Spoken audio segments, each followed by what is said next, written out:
So how long have you been working on Gabriel Knight?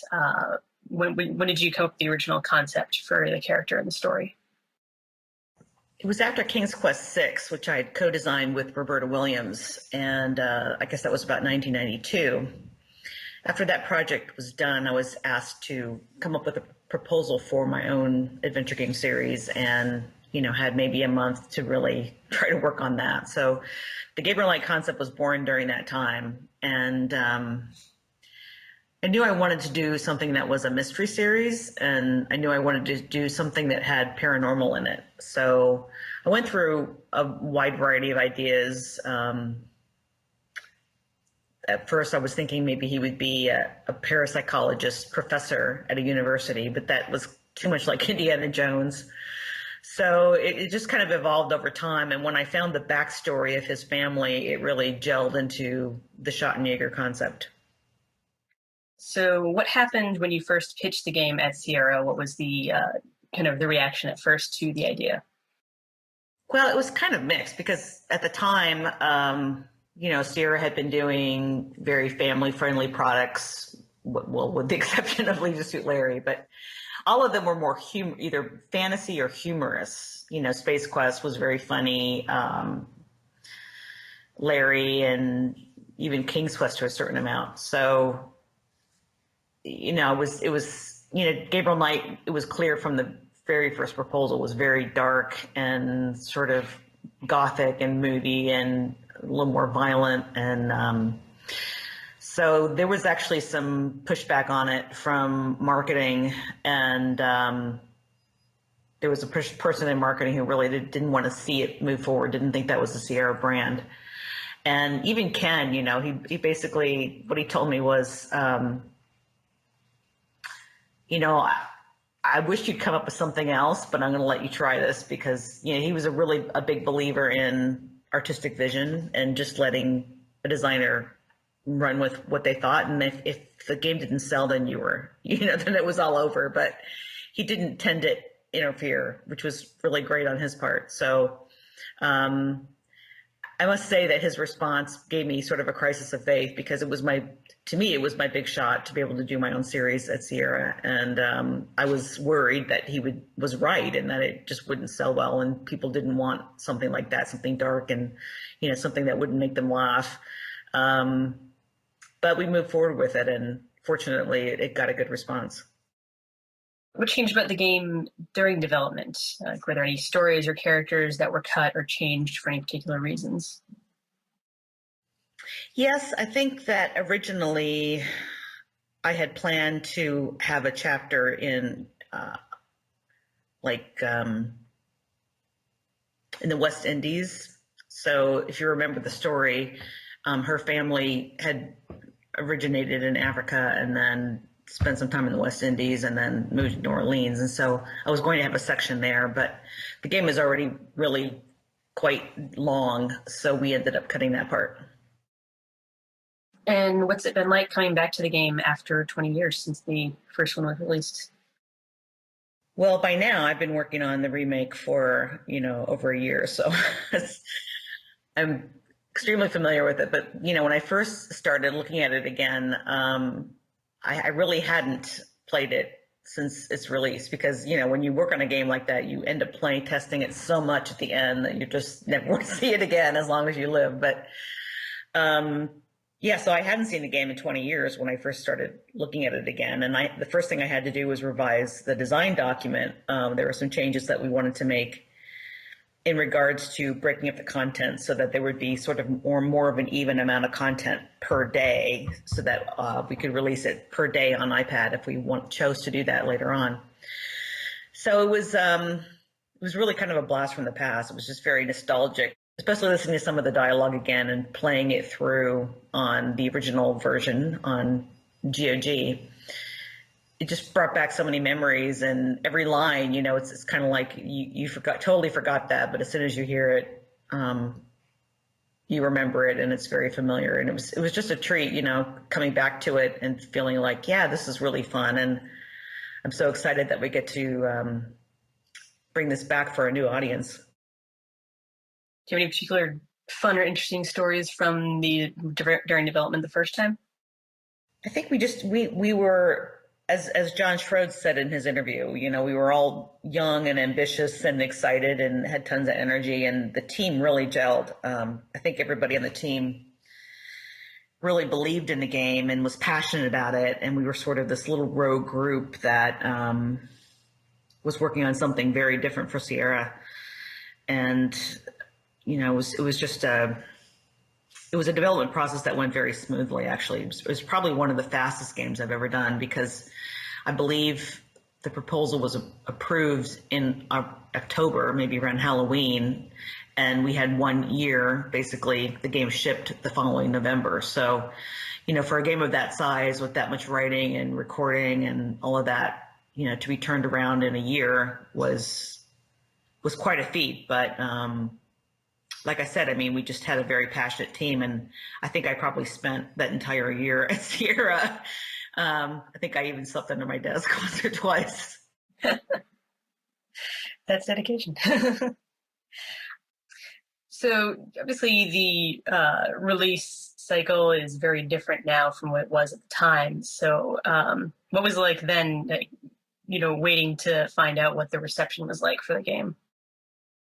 Well, we kind of got an early hint of how the game would be received. It was E3, so we'd been in production maybe 6 months, and we rushed to get a demo of day one ready to take to E3. And, it was like on a 3.5-inch floppy disk that we labeled and handed out to the press.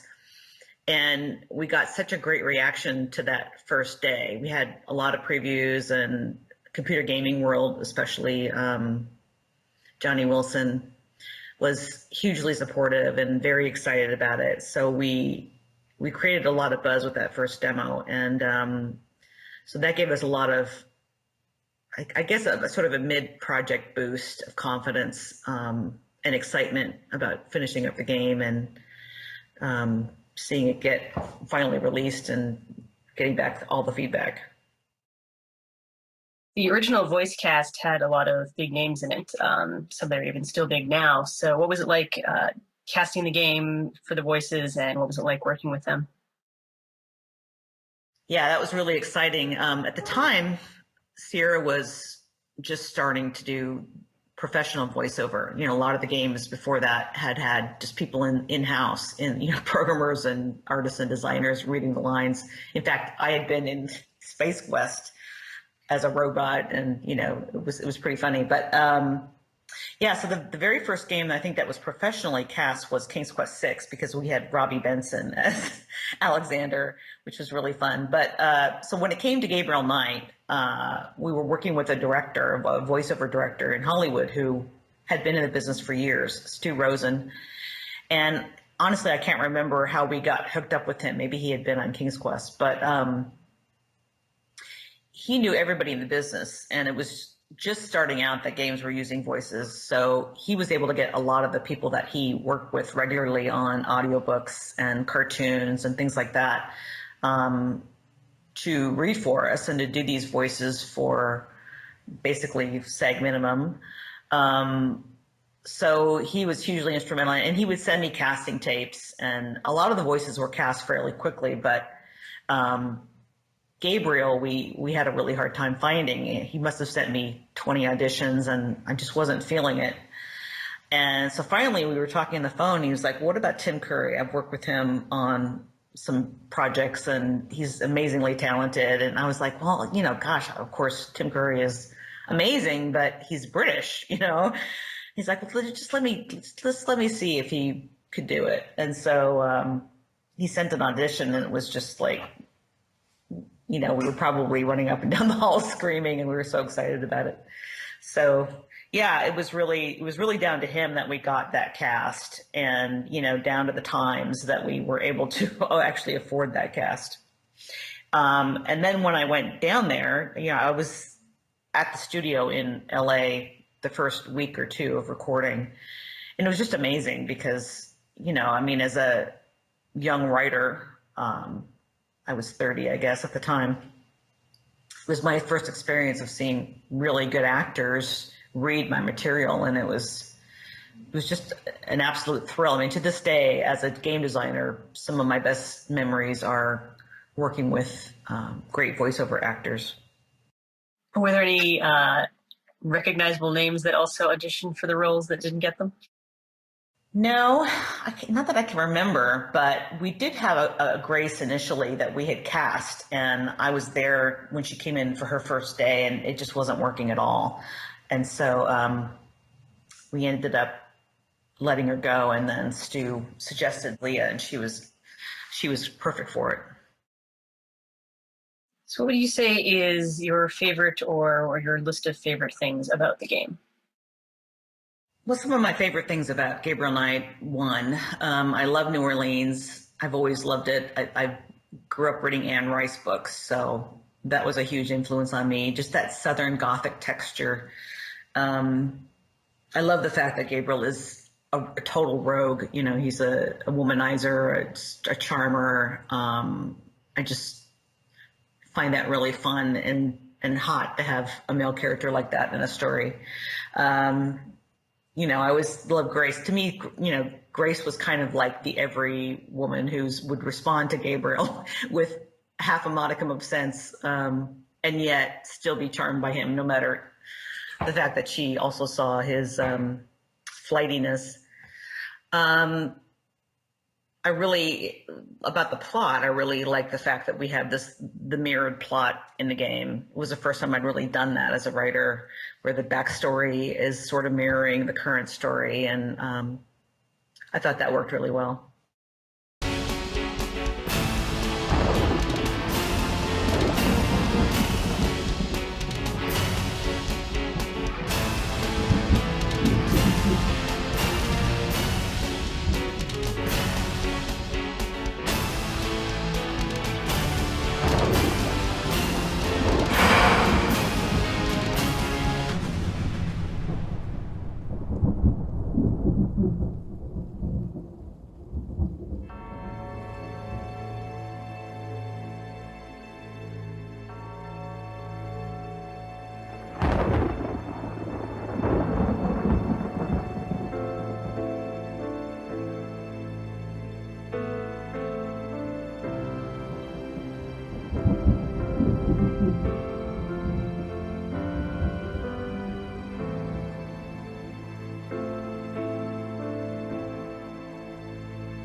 This is Jane Jensen interviewing Michael Hutchison.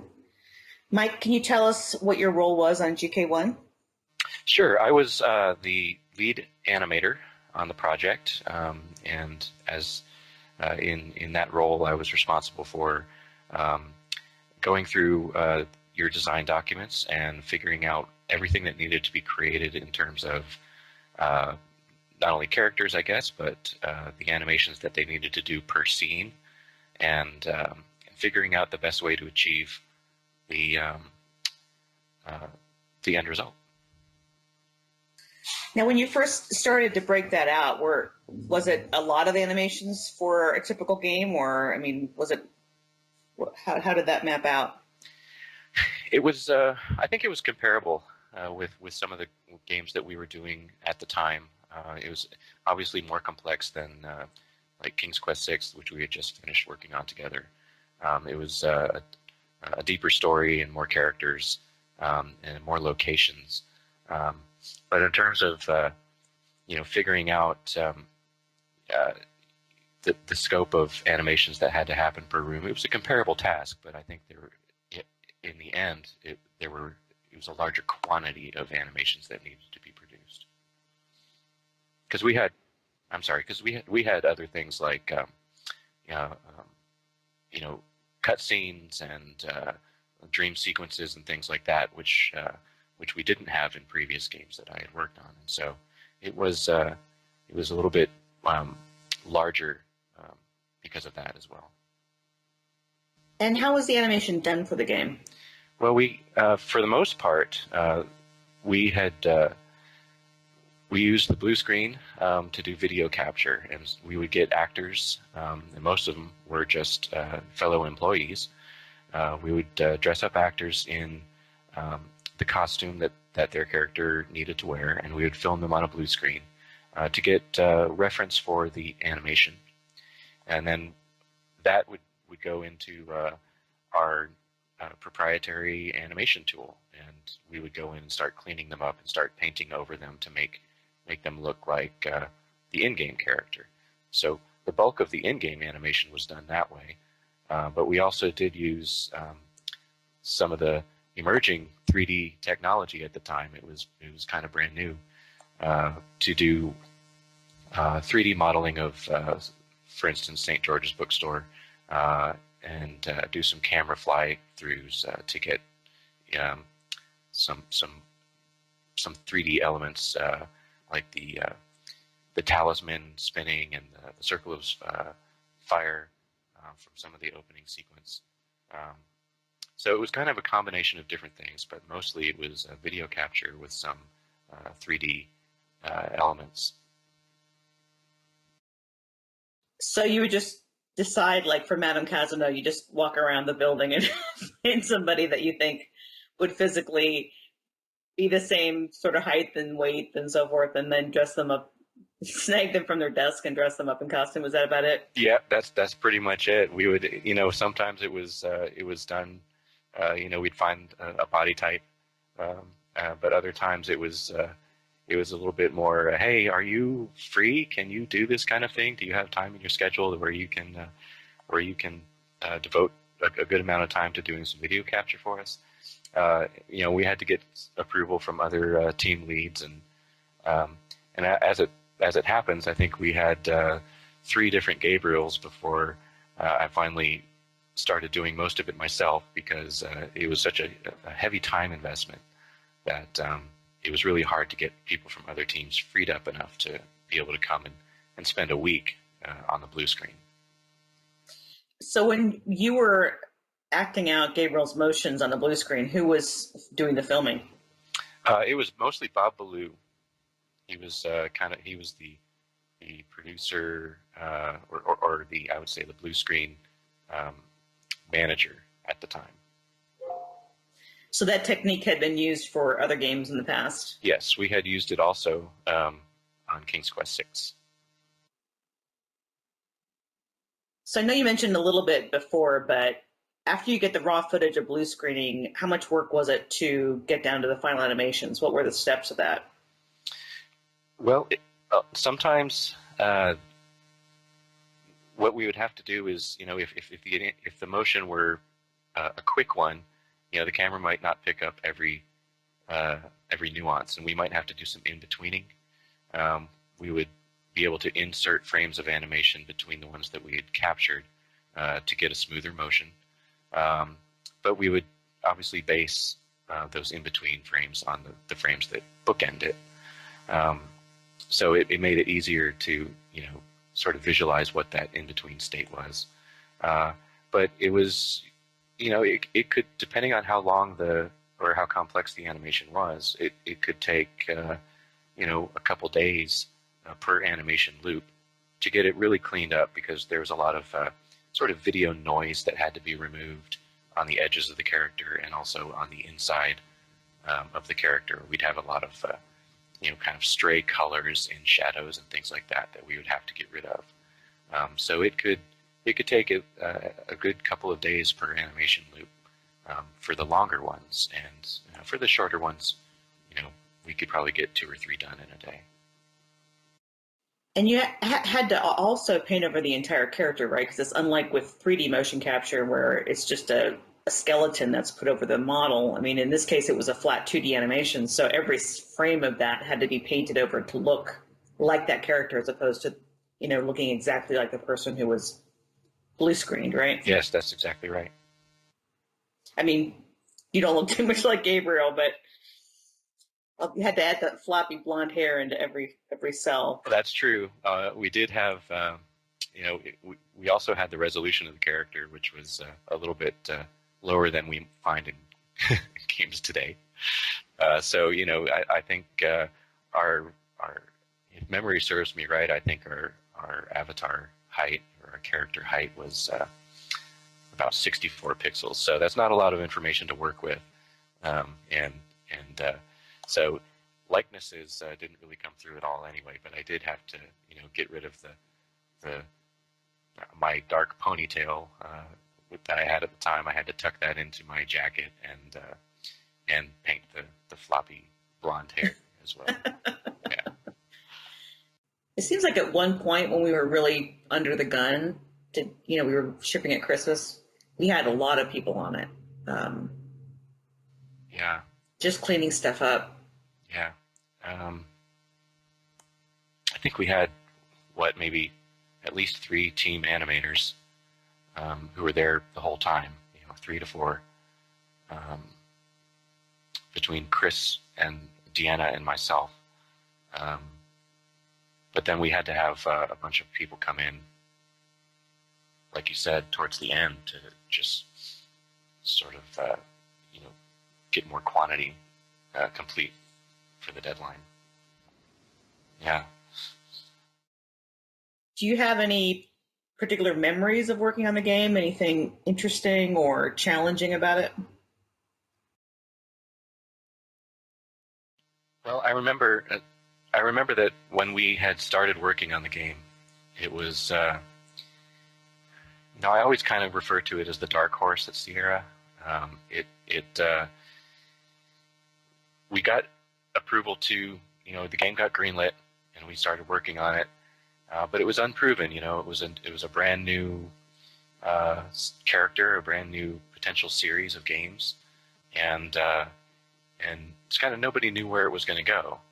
And I think we actually also were in a separate development space from the main building at the time. So we had kind of this, I don't want to say outsiders vibe, but it was kind of a, we were just kind of the dark horse. And it was a really, I think we felt like we had something to prove. We really believe, all of us believed in this project and in the story, and we wanted to bring a sort of a different kind of game to the Sierra family, and I just remember, that when the game came out, it started being well received.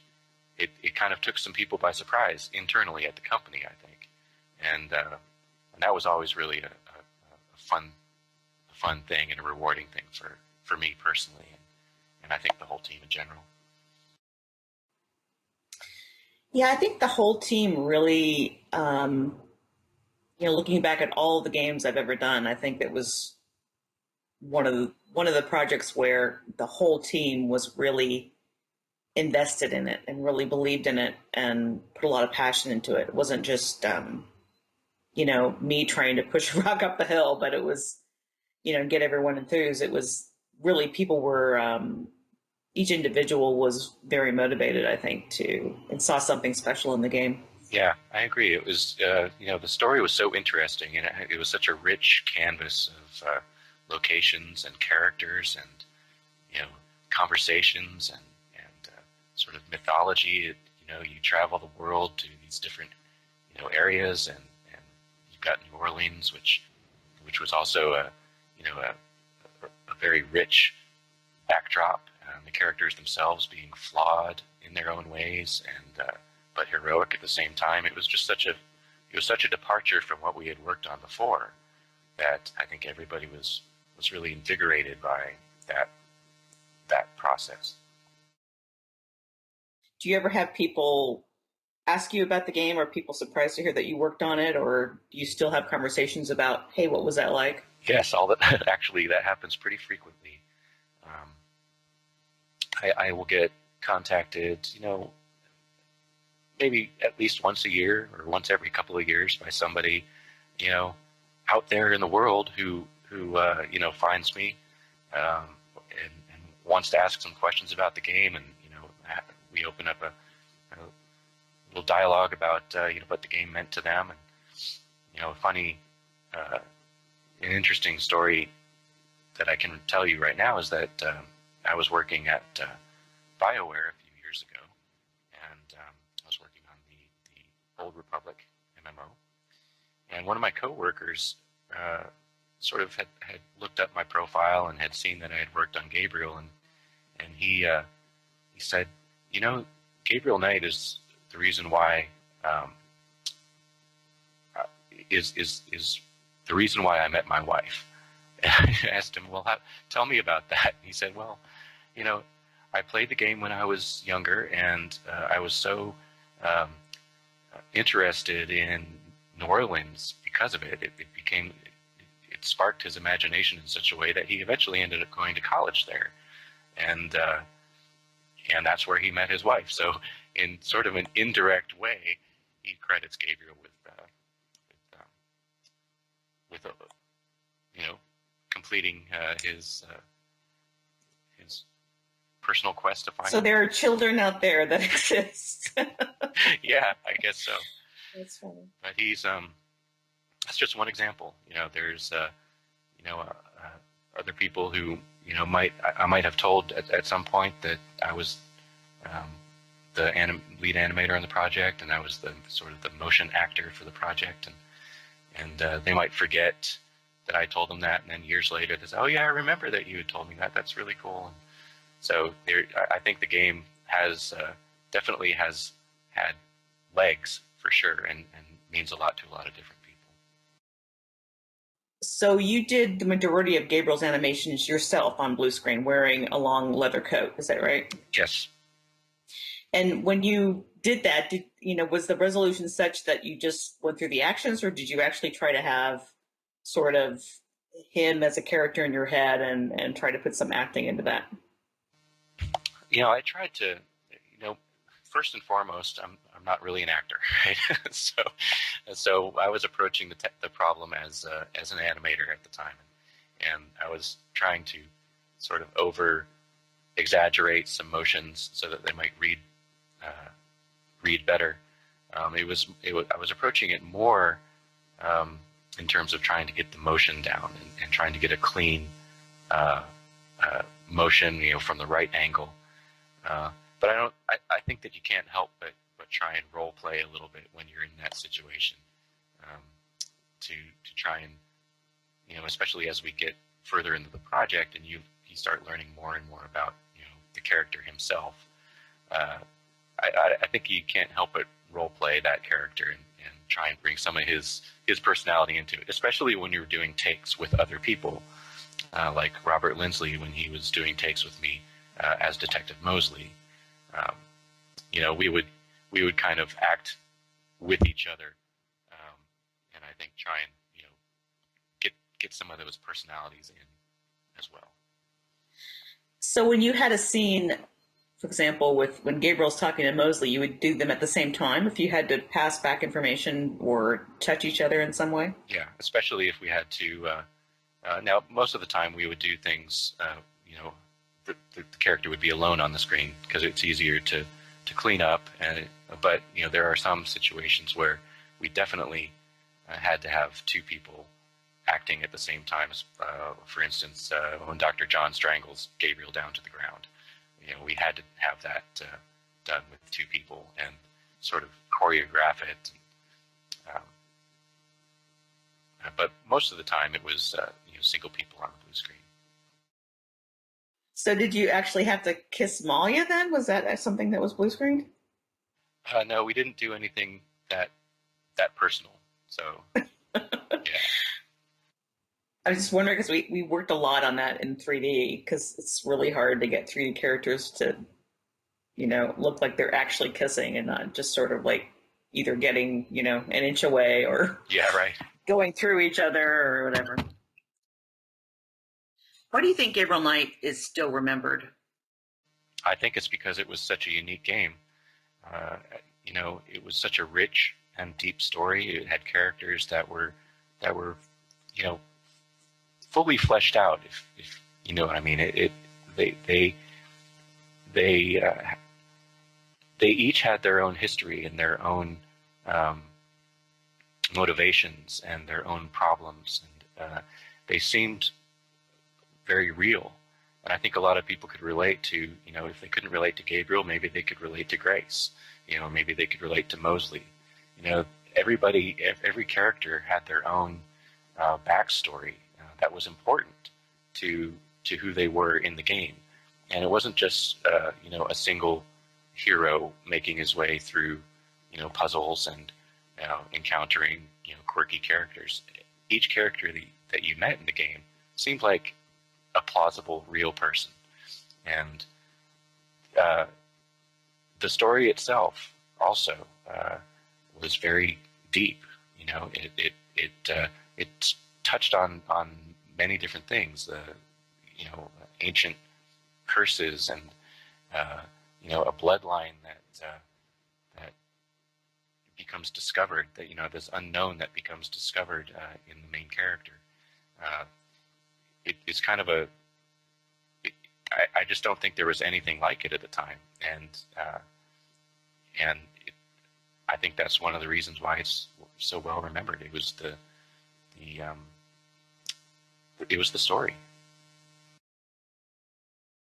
So, do you still have the leather coat that you wore when you played Gabriel Knight?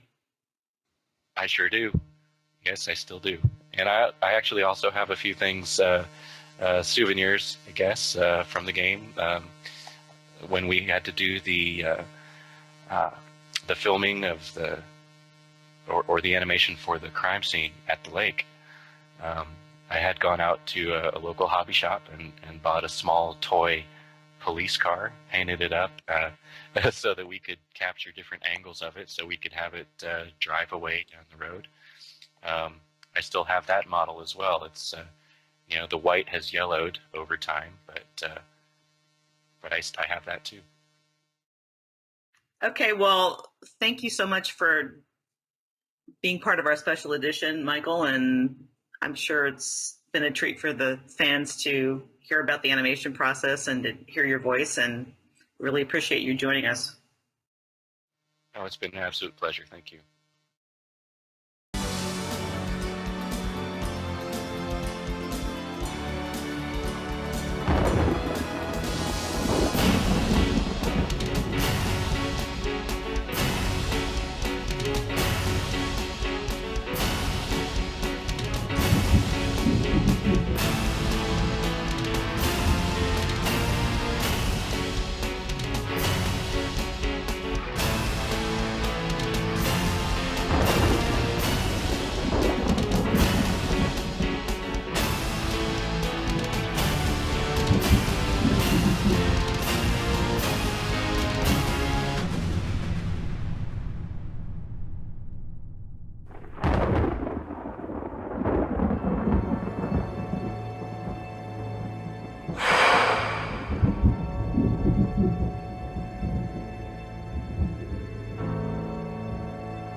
So with the remake, what are some of the things that you are really glad you've had a chance to take a second look at or to update to a different style or for the modern version? Well, one of the things that we needed to do and wanted to do with the remake was balance out the gameplay a little bit more. In the original game, there were all these things that you could do between days 1 and 5, and it was just, you could do them at any time, and they would sort of influence each other in different ways. And we really wanted to have more concrete content on each of the 10 days, so that if we decided to sell the game episodically, that each day would have, a similar number of new locations and new things to experience. So that was one of the first things that we did with the design, is just break up some of that content. It's all the same content is there. It's just that there are different days now when you can do things. And also we wanted to create a day one that was a little bit more compact, so that it would be a good demo and also not be so overwhelming for new players. You want them to experience success right away and not feel like they're overwhelmed. We also implemented some gameplay changes, like highlighting the topics in yellow, because for a modern audience, a lot of times they don't necessarily have the patience to sit through tons of dialogue, and we wanted to have that original dialogue in the game for the fans, but wanted to make it something that would be optional for new players. And then of course being able to go to high resolution meant we could really see a lot more of the characters and see more of the environments that you were in. So that was an opportunity to pull in a lot more New Orleans flavor. And that's something that we really focused on, like in the bookshop, adding that second level with all the wrought iron, and, that's very New Orleans in style. And, the exterior of the bookshop, we added the exterior of the police station and a much bigger exterior of Madame Casino's house, so that we could really get a feeling for the streets of New Orleans. And, with the characters, just, it's a challenge. It's like when the newscasters went to HD, suddenly you can see every little pore on their face. And it was similar with this, and that, when the characters were these little tiny pixels just sort of moving their arms around, it was a little easier to get away with things than now in the game, everybody is in high definition and you can see their mouths and their eyes and at all times. So that's both an opportunity and a challenge. And then we also added in some new puzzles, and part of that was just, an opportunity to add even a little bit of more content in the game. Part of it was, hoping to pull in a little bit of the, sort of more modern casual gaming with some of the full screen puzzles like Ask the Loire and the skull puzzle that we've done. And we also had a chance to just add in some new puzzles. And there was one particular puzzle change that occurred on day 6, I think. that was done because the original puzzle was pretty silly, and I just felt like I wanted to make the game even darker and scarier. So at that point in time, really wasn't the moment when I wanted to get laughs. I wanted to have something much scarier in that puzzle sequence. So it was a great opportunity to just look at the game again and have a chance to just redo it the way I would do it now. So I've talked about how it was like working with the original voice cast. How about in recasting the game and working with new people on these parts?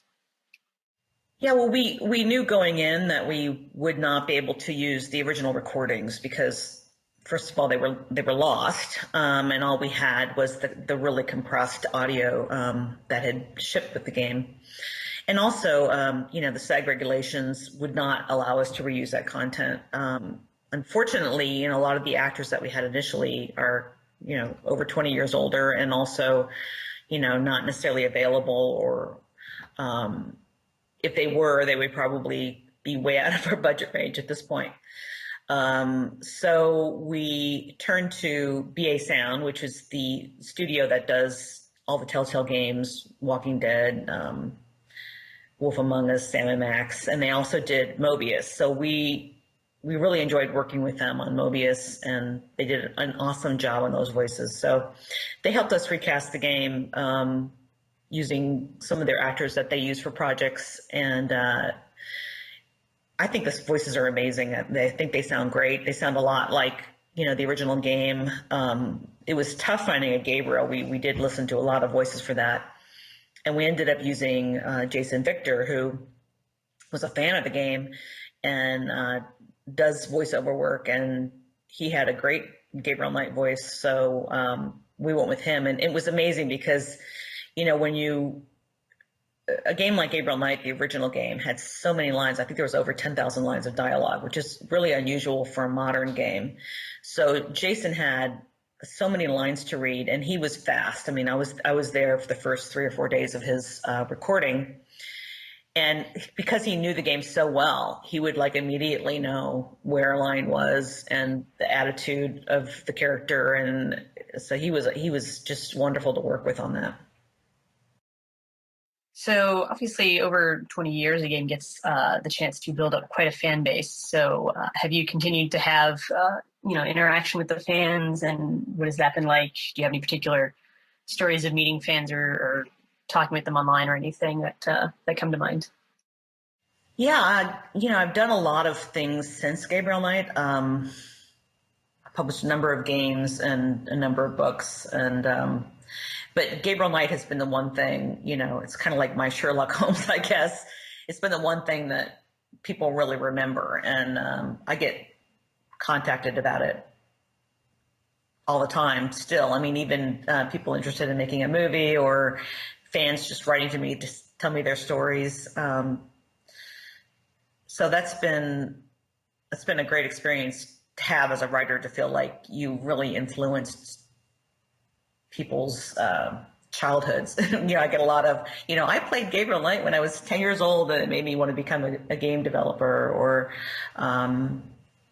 made me want to be a writer. And that's awesome, because I certainly had a lot of wonderful influences myself growing up.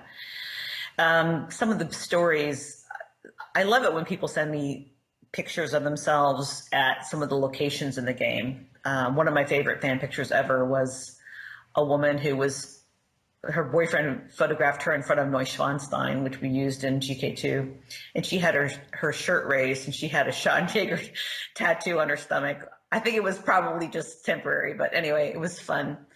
And there was also a guy who did a whole series of videos sort of riffing off GK2, traveling around to those areas and making these funny videos. So we've also had people send us their orchestras playing some of Bob's music, which he just loves that. Yes, I've had wonderful experiences, and I have made friends with some of the fans, and I actually have a fan or two that beta reads some of my new writing, and it's been a wonderful community. Would you say that any differences in designing and developing games now versus back when GK was first being made? Well, for both Mobius and Gabriel Knight, we worked with a virtual team, which is really different. In GK1, we were in the Sierra building. The entire team was in 2 adjacent rooms, and I sat right next to Bob, and we had QA in our room, and walked next door to talk to the programmers. And now everything is virtual. So we've been working with Phoenix Online on Mobius and Gabriel Knight, and the entire team is virtual. I mean, even the team itself is not in the same building. They're all from all over the world. We use Skype and Jira and WordPress and all kinds of online tools to coordinate together. So personally, I love working at home. Bob and I live on a farm, and we love being able to live here and do our work and still communicate with the team and every day. And so that's been really different. And just the tools that we work with, of course, are entirely different. And, again, the resolution, just having to be a lot more concerned about every little detail. And, the gameplay for adventure games has changed over the years. We didn't change a lot in Gabriel Knight because it's a remake and we wanted to keep the classic gameplay, but adventure games are definitely evolving. So how did you get the license to do the remake? Well, it was during our Kickstarter in 2012 when I was contacted by somebody at Activision who had been trying to bring back the Sierra games, and so I started just chatting with him about the possibility of bringing back some of the Sierra titles, and particularly doing a GK1 remake. And it really took a long time for us to nail all that down and for that project to actually get rolling. But we were fortunate that we had some people there in Activision who had some clout, who were very much in favor of the project and really helped us push it through, because it's from Activision's side, they do such huge games, big budget games, big selling games, and it's really not worth their time to mess with something like a Gabriel Knight 1 remake. And it's only through really the love of some of the people in house that went into the legal department and said, hey, look, we just need to do this. It's not a big deal. Just sign the paper. So really it's down to those folks that we were able to get this license and make the game. And right now it's just a license for GK1. So hopefully with Activision bringing back the Sierra brand, and with Gabriel Knight 1, hopefully if it does well, we'll have a chance to continue the Gabriel Knight series. And if you had the opportunity, would you be interested in remaking the other ones, or would you be more interested in continuing Gabriel's story? I'm more interested in doing a GK4. I think GK2, because it was full motion video, was so unique, and it would be really difficult to redo that one, I think, in the GK1 style of 3D or 2.5D art. And I think, I'm ready for a new story.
All right, let's go.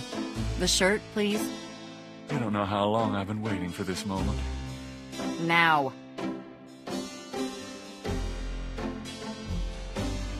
Hold still.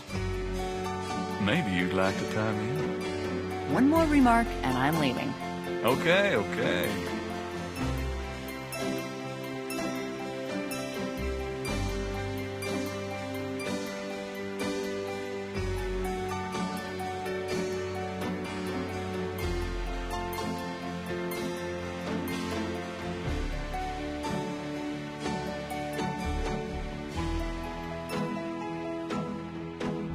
Done. It's just stunning. Sorry I couldn't make it last longer.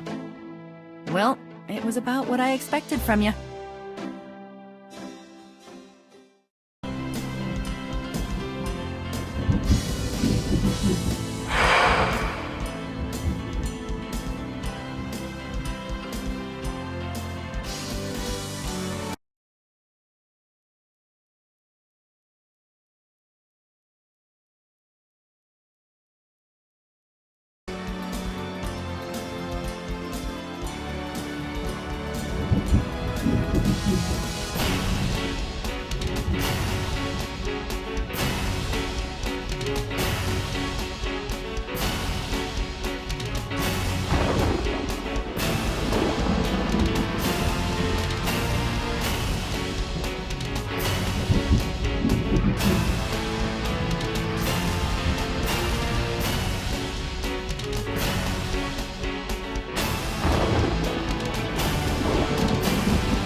All right, this is Jane Jensen, and I'm interviewing Mark Hood. Mark, what was your position at Sierra in 1993 when Gabriel Knight was in development? I think they called me development director at that point. So you were head of, basically the technical head of all the projects in development? At that point for Gabriel Knight, I was head of the development studio. So basically all the development and production reported to me at that point. Basically all of the studio except for the administrative functions and finance. And do you remember how many games you were overseeing at the same time when Gabriel Knight was in development? Yeah, it was 4 mainline products, and then there was lots of smaller SKUs, lots of translations, lots of alternate platforms, things going on. Probably 10 total, but 4 mainline SKUs. So when Gabriel Knight was first proposed and it was accepted for production, what did you think about it when you first heard of it? I thought it was going to be far more serious and far more complicated from a game standpoint than what we had been doing before. I don't mean complicated. Maybe complicated is not a right word. Much more complex and deep.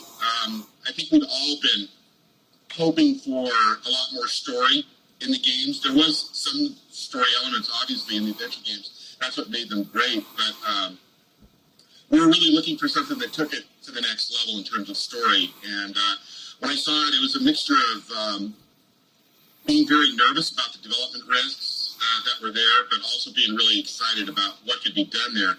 And if you remember that at that point, CDs were just starting. We had that big washer and dryer machine. It was $250,000 to burn a CD, and we'd only used it for Mixed Up Mother Goose at that point. It was CD only. And Gabriel Knight was proposed and pitched as the first simultaneous ship of both a floppy disk version and a CD version. So that was another challenge, but we were all excited for it. I mean, there was a lot of CD versions of games just coming out then, like Seventh Guest, some of the other ones. So we were kind of all excited about it. Awesome. Do you remember any particular stories or memories, good or bad, from its year of development? You know, honestly, that period of time, there was 4 projects going on. One of them was really difficult, had a lot of problems, and I just remember Gabriel Knight always pretty much going smoothly. I mean, there was definitely hiccups, and I'm sure you and Robert saw a lot more of them than I did, actually. But at my level, the reports I was getting back and our updates and everything were pretty much always on track. I mean, we had some issues definitely with the systems stuff and then the new technology, but mostly from a game development standpoint, it was going pretty well. And I think that was, if I remember correctly, that was the first, simultaneous sync ship of CD and floppy disk, and I think it was the only game that was actually on time and on budget that year. The rest all had various little pushbacks and things. And that one, if I remember correctly, I think it went right on time, didn't it? Well, we definitely shipped that Christmas, which was our goal. In fact, I think I had a year from when the proposal was accepted, which is around October of '92, and when it actually shipped. So it was a pretty fast turnaround project. I was going to say one other of my memories that just came back to me that was probably one of the most exciting and fun things for me and really made me understand that this media was coming of age was when we went to the Universal Amphitheater and got the awards. That was after the game shipped, obviously. But when you got there was the audio awards received, I think it was for Tim Curry's voice. You remember that? Virginia Capers won an award, yeah. Yeah, and it was all at the Universal Amphitheater. I think it was pretty much black tie, or at least it was fairly well dressed up. And I remember going backstage and meeting some of the people, and it was really pretty fun, pretty interesting, and it really let me know that, wow, this is really coming of age. Yeah, so you remember we were one of the first games this year that had a big voice cast like we did, and that was really exciting for me. Do you remember anything specific about that? Well, I remember thinking, not knowing anything about how things were done, that it seemed awfully expensive to get a guy who was going to just do all the voice casting and the directing. And then once we got through it, I remember thinking, boy, there's no other way to do that. That was absolutely the smoothest, best way to do it possible. I mean, we got people really for pennies on the dollar. What was his name? Rosen? Stu Rosen. Stu Rosen, yeah, Stu Rosen. We got people that we really could probably have never gotten ourselves, and got them for really, I think, mostly for standard SAG rates. And we got some really great people in that game. It was awesome. Yeah. Yeah, it was really good. And then the directing, the voice directing was great. And I love the track, too, Robert's track. I mean, the music just mixed so well with that. That whole game, everything was really done like a movie. And before that, we had done everything like an adventure game. And when I say like a movie, I mean, obviously it wasn't all full motion video things, but the sensibility of how movies are done. You've got to set mood. You've got to come in with the right music at the right time. The voice actors have to actually act. It's not just funny text coming up that the programmers added in the 11th hour because it was funny. It was story driven. And so you could set up scenes like that. And it wasn't just a matter of, a puzzle that somebody had to do. It was a matter of making people feel right so that puzzle made some sense to them so that they went in, the puzzle was all part of the story. And that's just what really made that game special, I think. Cool. So are you surprised that Gabriel Knight has had a lasting legacy? And maybe you already said, but why do you think it has? I'm not surprised at all. And in fact, I still to this day, when I play some of the newer stuff, I mean, I was playing Mass Effect and I was looking at it, and honestly, and I'm not just saying this because you're on the other side of Skype right now, but my first thought when I got about an hour or two into this game was, God, if Jane could get a hold of an engine like this, because that really is a good way to tell a story, an engine like that they're using. Yeah. It would be so awesome to do something like that where you could really, the characters could really do things that weren't just completely thought out and pre-programmed. Yeah, it was. I'm actually more surprised that somebody hasn't picked that up and made a huge new multi-million-dollar title out of it. Yeah, it's interesting that it really hasn't had anything done with the franchise at all since GK3 in '98. So hopefully we can turn that around. Well, I remember you as being one of, like I said, I don't think we appreciated necessarily what we had at the time, but certainly looking back, remember you as one of the best upper management that I've worked with on a project in terms of really understanding, when we went in and said stupid things like, we want to do this crazy triangular box, or we need to print a graphic novel, or, we need to have these voices. I mean, you just didn't always say no because of the budget. You were always really willing to listen and think, yeah, that would be cool. Let's try to do it. So I appreciate that. Well, thank you. I appreciate you saying that. I mean, I really feel like that's one of the things that happened to the industry that sort of screwed it. We were all in it because of a passion. I mean, nobody was in it in the early years for the money. There just wasn't money. So we were in it because we loved doing what we did. And if you didn't have a sense of cool, at least always trying to do what's cool and new and different and swinging for the fence a little bit, then you really, in my mind, had no business in any kind of capacity to greenlight things or make decisions. And that really was honestly one of the things that got so frustrating to me about the industry. You ended up with a bunch of executives who seemed to be trying to protect their job and their ROI. And it's a phrase I use that's maybe overused, but it's really true. Everybody got too afraid to lose and not trying hard enough to win. Well, Mark, thanks for talking to us and offering your insights for the 20th anniversary edition of Gabriel Knight. Thanks, Jane. It's really nice to talk to you again, and all the best. And boy, I just hope nothing but success for you in that title. I think that gaming world could really use some good story-based titles coming out, and you're the one to do it. Thanks, Mark. Have a great day. Okay, you too. Bye.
What did you first think of Gabriel Knight? At what point did you first learn about the game? Jane and I had been sort of paired together as producer and designer on a prior project, which didn't actually come to fruition. But that's where we sort of started a friendship, and we would, on our lunch breaks, we would go up to Bass Lake and we'd walk around, because we're both really enjoy walking, and we would walk around Bass Lake and brainstorm. And Jane, she still does this with me. I think it's part of my role here is, when we walk, she'll sort of riff and talk about her story ideas and run things by me. And then, of course, I give her better ideas, and she ends up using those as if they were hers. But in general, I think in one of those walks at Bass Lake, she started really talking about this. We thought there was going to be an opportunity that Ken was going to give her to start a new series, and if that was the case, what would she like it to be? And it got all the way down to, how would we create the dream cast for that? Who would you love to use? And down to, what kind of reviews is it going to get? Just really trying to envision that. So it was really cool to be involved from that very early point. And what's your process for writing music for games? I'm, very sort of old school compared to, a lot of the guys now who are doing music for other formats and things where they have probably, more of an interactive process, and it's more modular where you're building layers that can be combined in different ways depending on what the player does. I because some of my education was in film scoring and then in post-production, I tend to do really what's kind of more of a film approach, which is, Jane will show me the art for a given room and talk to me about what, is going on there, what's sort of the drama points or the plot points in that area, or if I'm writing a theme for a specific character, what personality.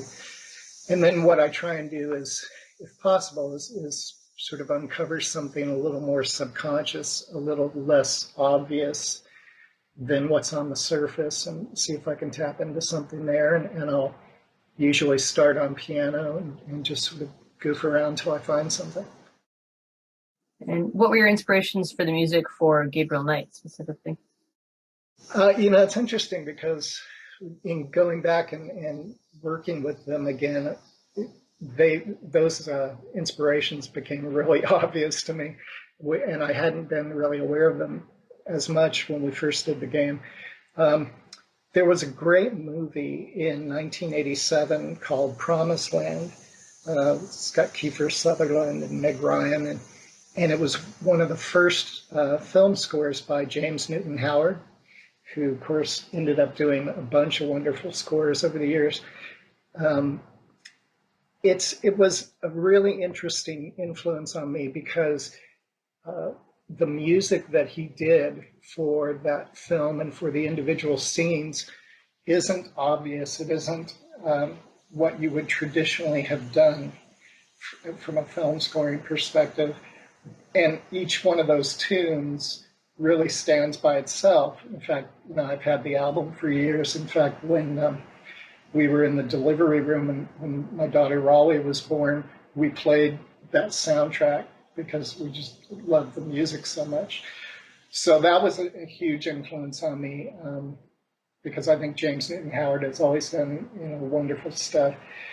And then in terms of the main theme, I think there was clearly an influence by some things like Jimmy Webb's MacArthur Park and Elton John's Funeral for a Friend, the band Genesis, their use of 7/8 as a time signature, things like that sort of all mashed together and were the basis for that.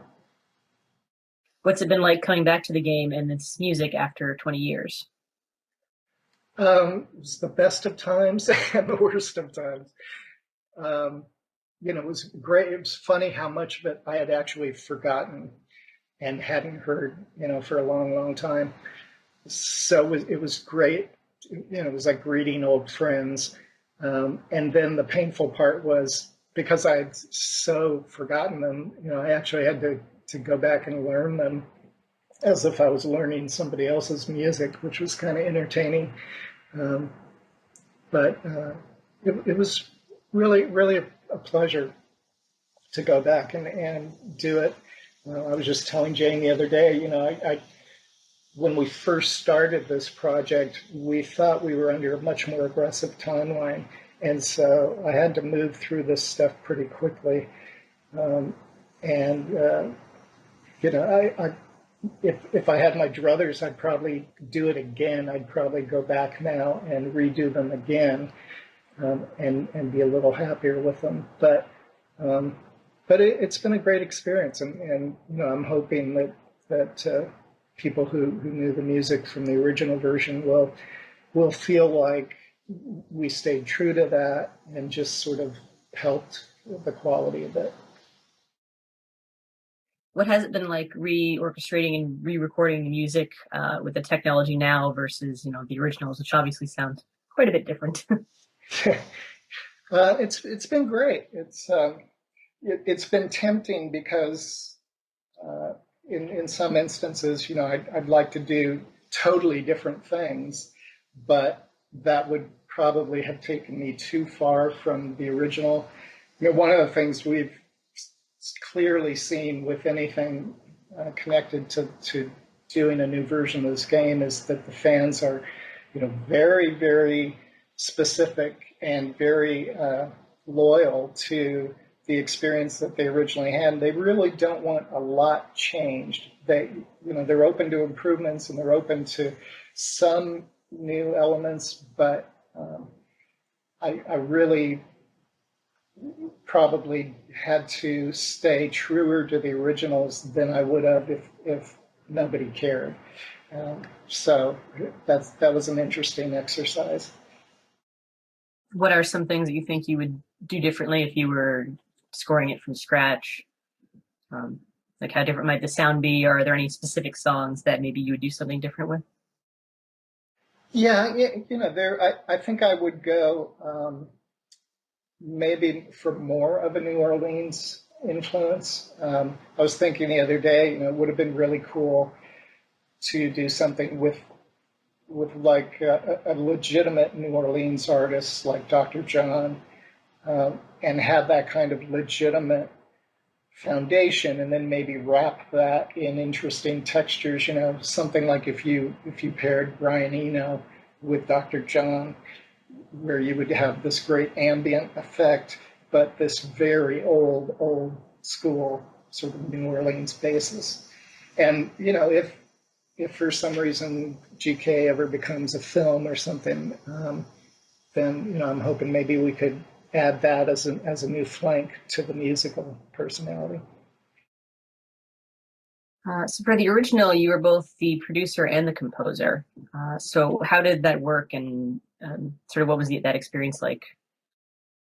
It was great. It was really challenging, but it was a lot of fun. I actually, Jane and I had our desks next to each other, and actually one of the things I really liked about the GK team, we were all, for a great part of the process, we were all in one large room together, and the communication was just instant, which was cool. So Jane and I had our desks next to each other. In the first half of the day, I would work as the producer and work with her on any of the producing issues and the budget issues and the resources and planning. And then the second half of the day was designated for my composing, and I had keyboards right there at my desk, and I would just turn around and spend the afternoons on the keyboards. So it was great for me because I got to sort of use all parts of my brain and sort of push all of those buttons, which was fun. Do you have any particular? What did you? But more of a new sort of push all of those buttons, which was fun. Do you have any particular fun memories or stories from the production of the original? Boy, well, there were, of course, some wonderful experiences when we were doing the voiceover work, with some of the people in that cast, and Tim was just hilarious. We had some great experiences doing that. I know some of this Jane has talked about, the beginning of the GK production cycle was the same time that she and I were sort of beginning to date and hang out outside of the team. And at the time, that was not really encouraged at Sierra, so we had to be sort of quiet about it. So we were trying to do that sort of undercover, and we thought we were doing a really good job of that. And then we were at a film theater in Fresno one weekend seeing a movie, and like half our team came in and sat down in front of us. It was like, okay, your cover's blown. So from there on, we didn't try to be discreet. And what would you say is your favorite piece of music from the game? Boy, I've always really liked the end credits piece, just because it's got a lot of different things going on. Of course, I really like the main theme. It's one of those things where it's like I really like it and I really enjoyed coming up with it, but I also kind of think, oh God, this is what they're going to play at my funeral. But also on the simple side, I always liked the theme for Grandma's House, just because I tend to like really sort of simple emotional pieces, and it's very straightforward, but I think it's got a nice soul to it. And what is your favorite thing about the game, Gabriel Knight? Boy, there's so many. I really love the sense of humor. I really love the relationship with Grace and Gabe. I think, especially for the time, the mature sort of theme and spirit of the game was, pretty new and unusual for games. And I really like that we were able to do that.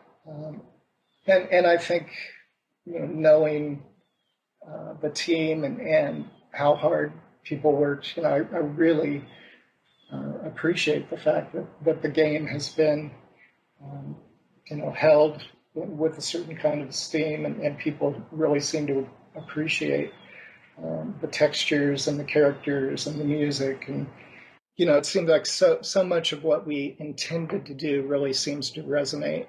And it's just great to have that stuff appreciated. We even found as we were working on Mobius, that basically at the end of the day, what people really want from Jane and I is, Gabriel Knight.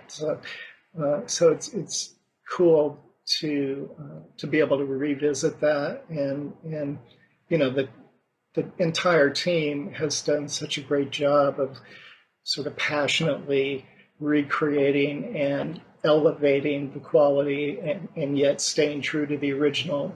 I think a big part of the fact that everyone at Phoenix, are legitimate fans and really care about this series, makes a huge impact. What are some of the sort of interesting changes you've noticed in the industry? Obviously, you've been in it for quite a while. Between Sierra back in the day and now coming back with Pinkerton Road. Yeah, it's interesting. Sierra back in the day was really almost a miniature of what the classic film studios were. They were sort of communities on their own. All the creatives worked together on various projects and were paired in different combinations, and all the resources were sort of shared. And that, like anything, there's pros and cons to that, but it did create a certain personality, a certain quality, a certain perspective on the work, which I think comes across clearly with most of the stuff that came out of Sierra. I think, now everything is so virtual and so capable of being done, globally by virtual teams and in a modular fashion, that's great in terms of not having to have physical costs of goods and the cost of having a factory with 300 people working together. But I think it also, there's a cost in that that's a little more fragmented. And I think at some level has to influence, the quality of stuff. So what's next for you and for Pinkerton Road after the Gabriel Knight remake? Well, we're really hoping, and we believe the game's going to be really successful, and we think certainly with Activision starting the new Sierra label again, we're very hopeful that there'll be an opportunity to continue the series and do some work there. In the meantime, I'm doing some more recording right now with the Scarlet Furies, and we're working on some new music with Raleigh. And also, I've been trying to bone up on my piano skills. I'm going to do a piano album of past themes from the games, and see if I can get that done. So, trying to have a few irons in the fire.